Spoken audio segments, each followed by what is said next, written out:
There he goes, into the drugstore. He's stepping on the scales. Weight, 241 pounds. Fortune, danger.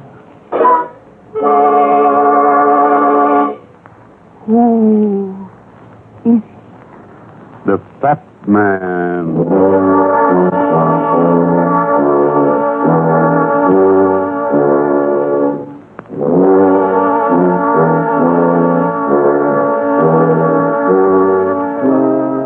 Gambling at its best is a sucker's pastime. And the schmo who makes a steady diet of it ought to take a course in simple mathematics. He's got a better chance of striking oil in his own backyard than he has of winning a sweepstakes. And if he thinks he can outguess a roulette ball, he's a real dreamer. But the gent who gambles with someone else's life is the biggest chump of all. Because his IOUs are never marked paid in full until he gets the chair for murder. That's the Fat Man. A fast-moving criminologist who tips the scales at 241 pounds. Brought to you by the Norwich Pharmaceutical Company, makers of Pepto-Bismol, Unguentine, Suave Brushless Shave, and other fine drug products. You know, the Fat Man has a common-sense approach to his cases. Now, there's a common-sense approach to a case of upset stomach, too, and that is to take Pepto-Bismol. Pepto-Bismol is a wonderful help when something you eat or drink gives you sour stomach, nervous indigestion, or heartburn. Yes, when your stomach's upset, Pepto-Bismol's soothing, gentle action helps to settle and sweeten it, to quiet and calm that queasy, uneasy feeling. Pepto-Bismol doesn't add to the upset as overdoses of harsh physics or antacids may. That's why we remind you, when your stomach's upset, don't add to the upset. Take soothing Pepto-Bismol and feel good again. And now from New York, The Fat Man, starring J. Scott Smart. In tonight's adventure, Murder Wins the Draw.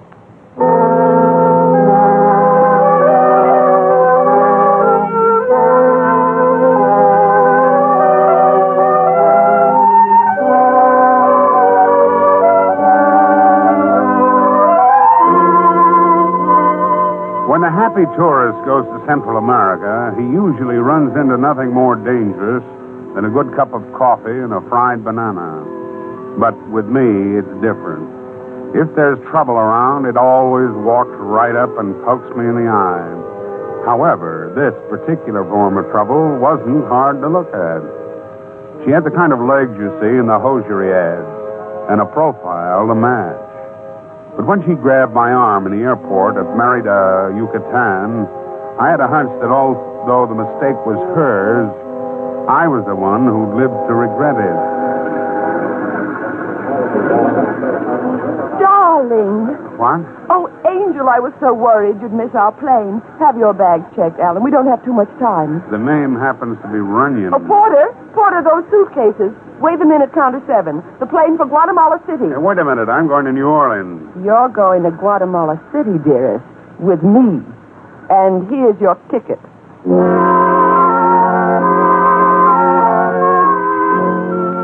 She pushed something into my hand and led me to a counter. When I opened my palm, I saw it was a roll of $50 bills. But it was the anguished look of terror on her face that stopped me from brushing her off. 20 minutes later, I was heading south for Guatemala City and wondering why. Okay. Okay, what? Let's have the gimmick. I'm afraid I owe you an apology. I've made a slight mistake. Well, don't let it worry you. I'm used to boarding planes that fly in the wrong direction. I like to take the long way home. How can you ever forgive me, Mr. Runyon? Let's dispense with the syrup, sweetheart. I'd prefer an explanation. I made a mistake. We'll let it go at that. You've been paid for your trouble. There was over $500 in that roll. I have nothing more to say, so leave me alone.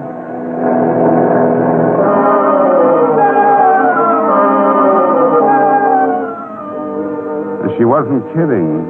All the way to Guatemala, she kept staring out the window, and I could have gotten more conversation from a dummy.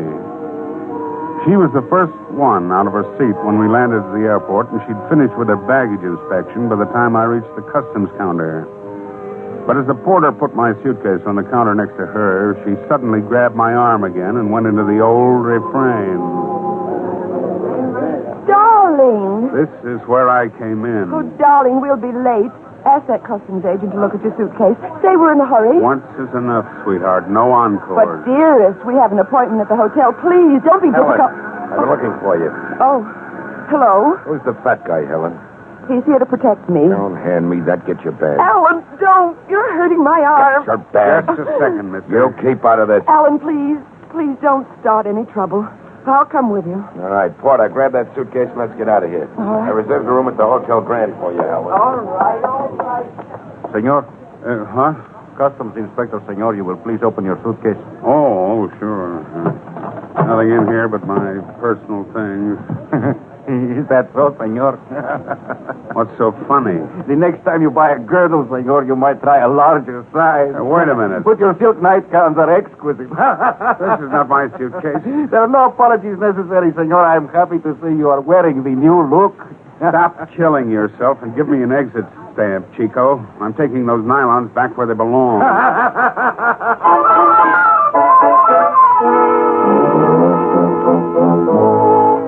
I checked into the Hotel Grand about half an hour later and gave the desk clerk a description of the gal who grabbed me at the airport.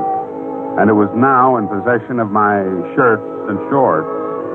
He gave me a room number, and a little bellhop escorted me upstairs with a running account of the natural wonders of Guatemala City. And the girls, senor, we have so many beautiful girls, and Pedro can arrange for you to meet the best. Who's Pedro? At your service. This way, senor. Let's go in the other direction. But your room is 65. Right now, I'm looking for 78. Oh, that room is already occupied, senor Runyon. Hey, look, Pedro, don't argue. Lug that bag to 78. Whatever you say, senor. There it is, right across the hall. See.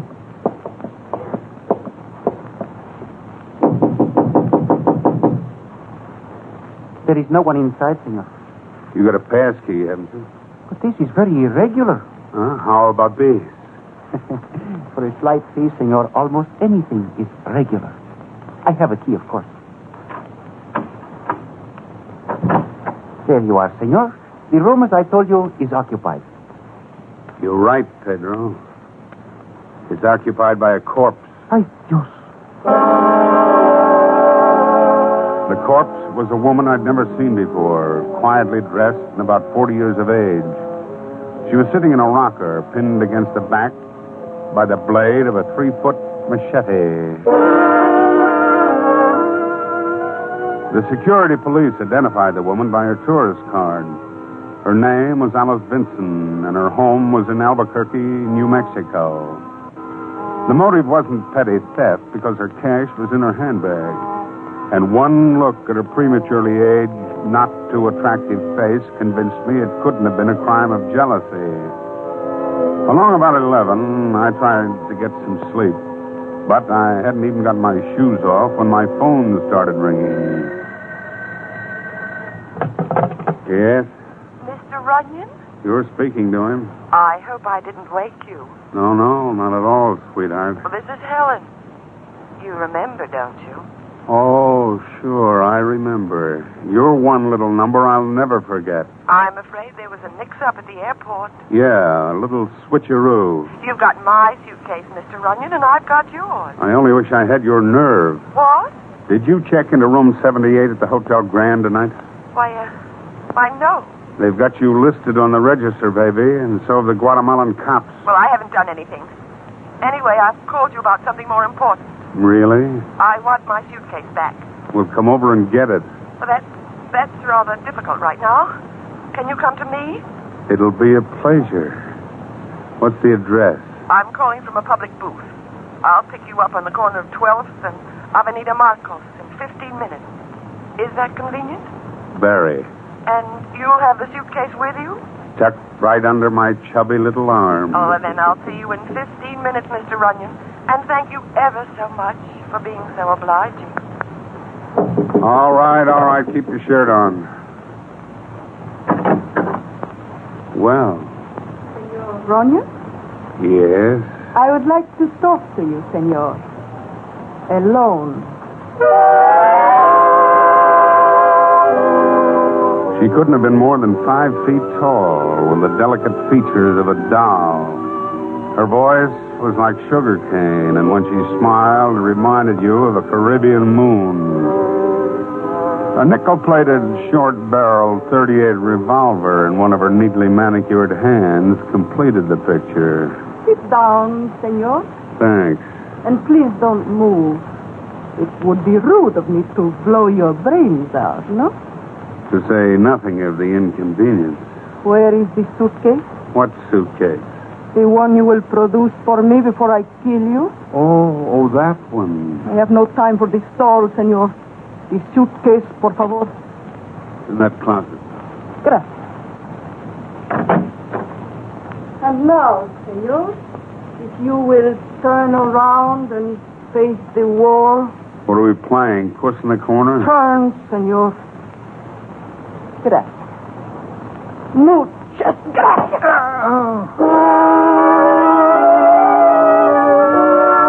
As I said before, she couldn't have been over 5 feet tall, and she was as delicate as a doll. But when she brought the butt of that rod down on the back of my skull, it was like playing patty cake with a pile driver. I must have been out for half an hour, and when I started to come around, my head seemed to be rattling like a couple of dice cubes. But as my eyes slowly came into focus, the dice cubes changed to footsteps, and I realized that someone was casing my room. When I opened one eye, I could spot his number 12 shoes as they passed back and forth 6 inches from my nose. I bided my time until my strength started flowing back. Then, as he passed me once more, I reached out and grabbed his ankle. Hey, easy does it, Sonny. Won't let go of me. Just as soon as I check your pockets. Oh, speak your stupid ears off. Oh, quiet, sweetheart. What do you think you're doing about? I said quiet. Hey. That's better. Now, we'll get up and talk this thing over. Making a big mistake. Yeah, sure, I know. Everybody seems to be making mistakes in this part of the world. Where's Helen? I don't know who you mean. You're the man who met her at the airport, the guy she called Alan. My name is Runyon, and I'm in a very bad mood, so start making some sense. Okay. I only came here to get our suitcase. You said you'd deliver it, you never showed up. Well, I'm all ready to keep that appointment now. Where's the bag? Don't tell me you didn't find it. Stop conning me, Runyon. This is no laughing matter. Alice Vinson would have testified to that, along about the time someone stuck a machete in her chest. What? You didn't know? Know what I know. Look, Runyon, is that suitcase really gone? How do you think I collected this lump on my skull? She got here ahead of you. Like a lying little tramp, she crossed me again. What makes that suitcase so valuable, Alan? That's my business. But if you want to play ball, I'll make it worth your while. Are you open to a proposition? We'll talk it over on the way to the security police. Don't be a sap, Runyon. You got nothing on me. The only thing you can hold me for is room breaking. That all that interests you? Frankly, no. I'm looking for bigger fish to fry. All right, here's your chance. I played along with that double-crossing female once too often.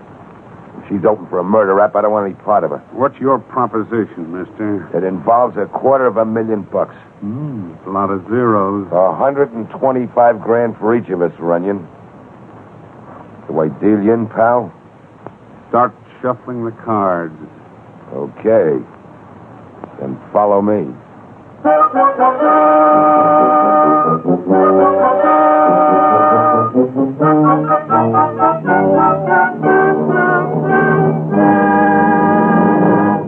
Well, this is a mighty peculiar fat man case. And peculiar things have been happening all over the country today. Like this. Tommy, wake up. You'll be late for school. Mom's sick. I can't go to school. What's wrong, dear? I've got fever. Fever? Your forehead feels cool as a cucumber. It does? Well, then let's see. It must be my stomach. Yep, my stomach hurts. Oh, I'll give you something for that. I'll be right back. She doesn't know what day this is. Here you are, Tommy. Take some Pepto-Bismol. April Fool. Oh, I'm not sick at all. But, Ma, can I have the Pepto-Bismol anyhow? It tastes swell. Yes, children like the pleasant taste of Pepto-Bismol. And you need never hesitate to give it to them when stomachs are upset. Pepto-Bismol is gentle and mild. It helps to soothe and calm, to settle and sweeten the stomach without adding to the upset. But for all its mildness, it's wonderfully effective, as thousands and thousands of adults know. No wonder more and more families every year turn to Pepto-Bismol at the first sign of an upset stomach. The next time anyone in your household feels queasy and sickish from overeating or the wrong kinds of foods, just remember this. When your stomach's upset, don't add to the upset. Take soothing Pepto-Bismol and feel good again.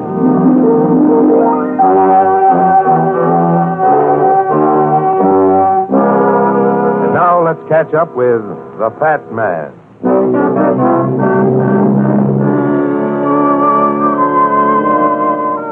Guatemala City at night is one of the quietest places in the world.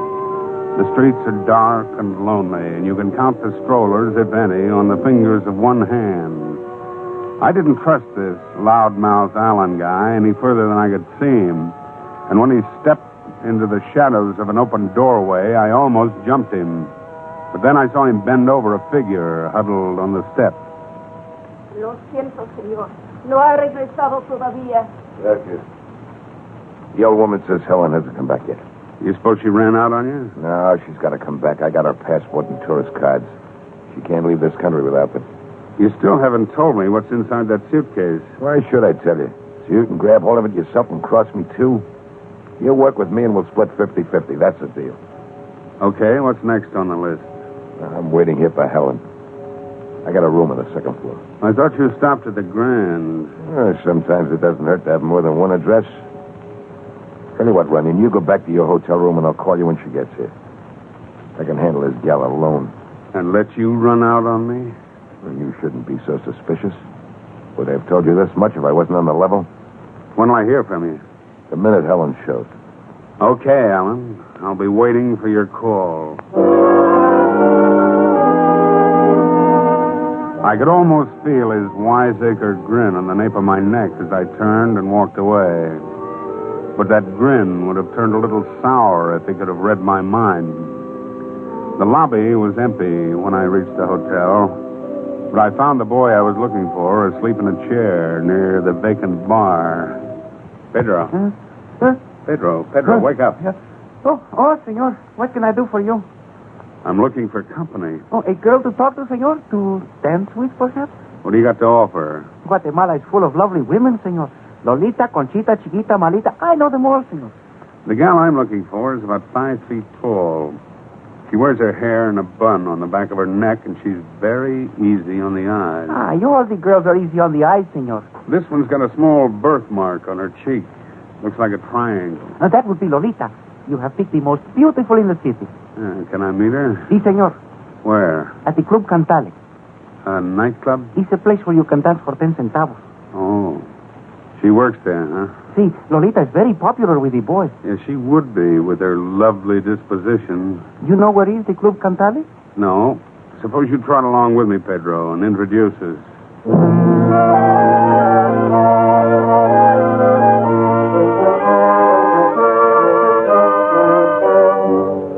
The Club Cantale was a tough little joint in the seedier part of town. The kind of place that supplied dance hostesses for the customers. Half a dozen girls were lined up at the bar when Pedro and I walked in, and I recognized the cutie who clipped me. I turned my back and sat down at a table as Pedro went over to talk to her. He said a few words, then brought her over to where I was sitting. I turned around just as she reached the table, and you could have knocked her over with an eyebrow pencil. Hello, Lolita. Oh, don't you recognize me? No. Take a look at this lump on my head. It might refresh your memory. You know each other, senor? And how? You can go back to your snooze now, Pedro. I'll carry on from here. Senor, before I leave, I have some lottery tickets. All very good numbers, senor. I sell them as a sideline, no? So does everyone else in Central America. No, I'm not playing the lottery, Pedro. Take this 5 and beat it. Lolita, this number... Get out of here, stupid. Hey, wait a minute, Pedro. Leave that ticket on the table. Here, keep the change. Gracias, senor. Muchas gracias. What's the matter, Lolita? Nothing. This lottery ticket bother you? What do you want? I want to know where that suitcase is and why you grabbed it. I don't know what you're talking about. Lolita, I understand the tourist trade is appreciated here in Guatemala. I don't think the cops would like it if I told them you ran around slugging their better customers with revolver butts. Oh, and there's also a little matter of murder, Lolita.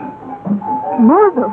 You know, it's funny how that word gets a double take from everyone.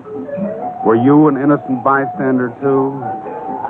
Senor, I will make you a proposition. Go right ahead. I've been getting them all night long. How would you like to share a fortune with Lolita? Between you and this Allen character, I'm getting to be a wealthy guy. Alan? Skip it and keep talking. Do you know what was in that suitcase I took from your room? I didn't up to now, but I think I can guess it. Was it a lottery ticket, Lolita? The winning number for the Gran Nacional. 250,000 quetzales. That blonde, she stole it. Helen? Si.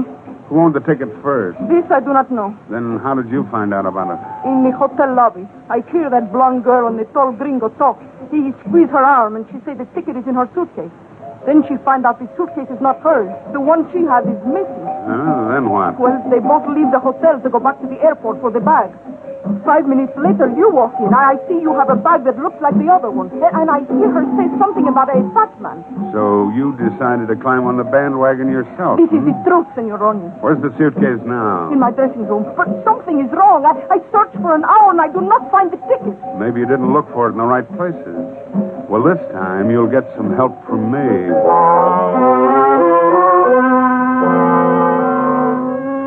If her story was straight, I was beginning to get an idea of how the late Alice Vinson was mixed up in it. All I had to do now was to make sure I didn't walk right into what Alice did. Lolita's dressing room was in back of the club, and when we stepped inside, we ran into an unexpected guest. It was Helen, the girl with the taking ways, as she was bending over the leather suitcase with a penknife in her hand. What are you doing in my room? I was just waiting to talk to you. You have no right to search my suitcase. Your suitcase. It happens to belong to me, a little thief. Don't you call me a Take it thief. easy, girls. Take it easy. The party's young yet. Oh, I should have known you were working with her. You're as big a crook as she is. You mind if I see what you just cut out of that suitcase lining? I don't know what you mean. She has the ticket. It was in the lining and she has it in her hand. Turn it over, Helen. Not a chance. You stole that winning ticket from Alice Vinson. Well, she can't prove it. It's not registered in her name. Whoever turns it in collects the money, and I'm the one who's turning it in. You're right about one thing. Alice Vinson can't prove it. She's dead. What? Dead? And if you try to turn that ticket in, baby, you'll get the squeeze for her murder. Oh, you're just bluffing me. I didn't kill her. She took me on as a traveling companion in New York. When I left her a couple of days ago in Merida, she was alive. You're in hot water right up to your pretty neck, Helen, and it's beginning to boil. All right. Well, then I'll make you a proposition, Runyon. Hold your hats, boys. We'll split on this ticket 50-50. We don't have to fight about it. We can both be rich. And what about me? You can drop dead. I'll scratch your eyes out. Yeah, well, I'll spit in your face. Have a good time, girls, and remember, no biting in the clinches. You little thief.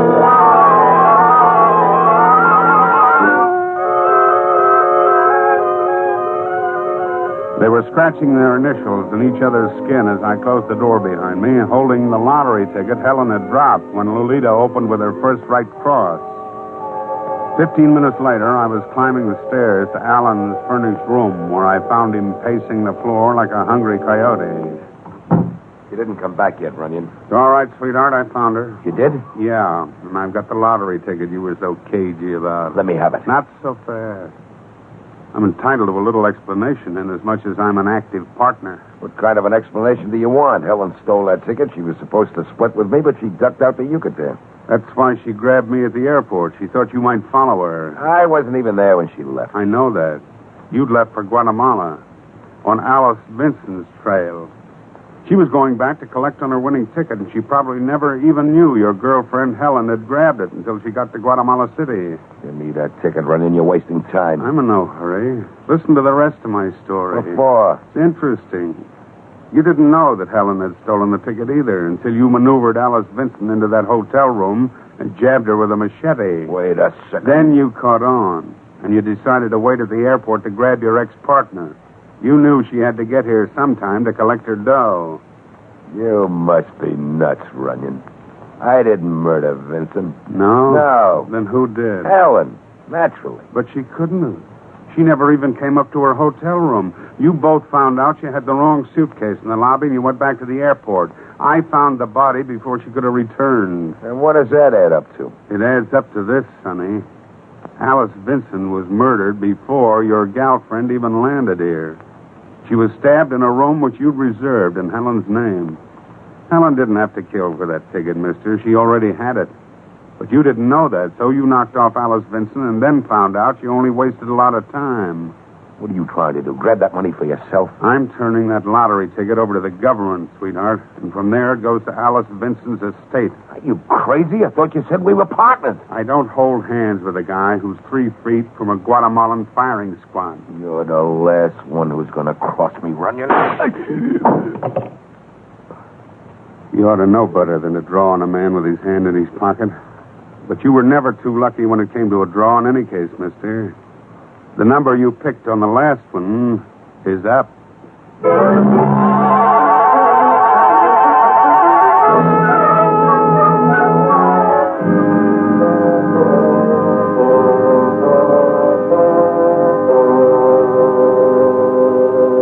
While the fat man rests up after that yarn, I'd like to ask, do you have a tube or jar of unguentine in your home?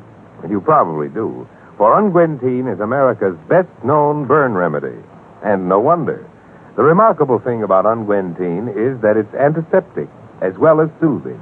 It relieves pain, fights infection, and promotes natural healing, usually without a scar.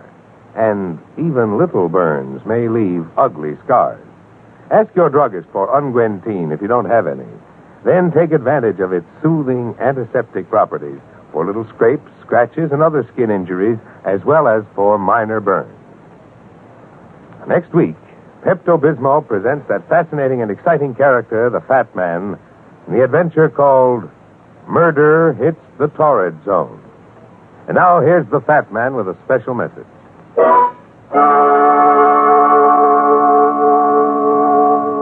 One of the biggest threats to America is our own lack of knowledge about the American system. We all know that we've really got it good in America. But what exactly is it that has made things so good? If you're interested, and every American should be, you can find out about our great American system by reading a little booklet called The Miracle of America. You can have a copy absolutely free by writing to Box 10, Times Square Station, New York. That's Box 10, Times Square Station, New York. Learn about our American system, and you'll be able to help make it even better. Good night.